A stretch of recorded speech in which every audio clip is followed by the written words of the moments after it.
துன்பம் அனுபவிப்பதற்கு காரணம் அவனா துன்பப்பட்டார்.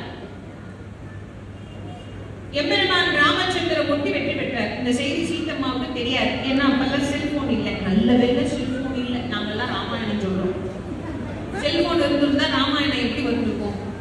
ராவணன் சீதையை சிறை எடுத்த உடனே சீத்தம்மா ராமனுக்கு கால் பண்ணிருப்பா. ஹலோ, ஏங்க, என்னங்க, ஒருத்தன் என்ன கடத்திட்டு போறான், லொகேஷன் ஷேர் பண்றேன், லைவ் லொகேஷன் ஆக்டிவேட் பண்ணி ஒழுங்கா வந்து என்னை பிக்கப் பண்ணிட்டு போங்க, ஜோலி முடிஞ்சிருக்கும்.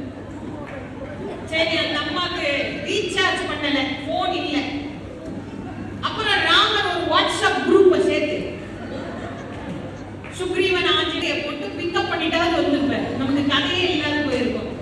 நல்ல வேலை நான் நினைக்கிறேன் நம்ம பண்ண புண்ணியம் செல்போன் அப்ப கண்டுபிடிக்கல. அதனாலதான் ராமாயணம் நமக்கு கிடைச்சு.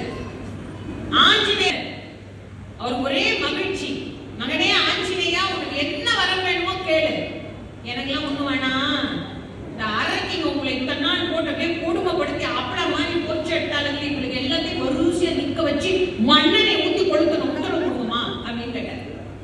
அவர் பார்த்தார், மண்ணெண்ணெய் விலையெல்லாம் கொஞ்சம் ஜாஸ்தியா போச்சு, அது சரியா பிடிக்குதோ பிடிக்கலையோன்னு கவலைப்படாத, காசு கூட போனாலும் பரவாயில்ல மகனே, என்ன ஊத்தி கொடுக்கணும்,